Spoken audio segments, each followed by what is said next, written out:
নামাজে মনোযোগ বসাতে পারছি না, এক্ষেত্রে কি করা উচিত? নামাজে মনোযোগ বসাবার জন্য অনেক করণীয় আছে। এক নম্বর হলো, ভালো করে শুনেন, এক নম্বর হলো চোখের হেফাজত করবেন। চোখের, মোবাইলে বা বিভিন্ন ভাবে চোখ দিয়ে হারাম জিনিস দেখেন, মেয়েদের ছবি দেখেন, ফিল্ম দেখেন, নাটক দেখেন, বিভিন্ন হারাম জিনিস দেখেন, এটা আপনি বন্ধ করেন। দ্বিতীয়ত, হারাম উপার্জন ছাড়তে হবে। কি ছাড়তে হবে? হারাম খাওয়া ছেড়ে দেন, হালাল খাওয়ার গ্রহণ করেন। এটাও ইবাদতে মনোযোগ সৃষ্টি করতে সহযোগিতা করে।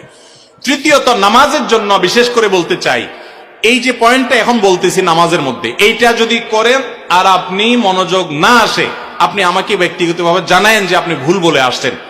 সেটা হলো নামাজের টাইমিংটা বাড়িয়ে দেন, অর্থাৎ দীর্ঘ সময় নিয়ে নামাজ পড়েন।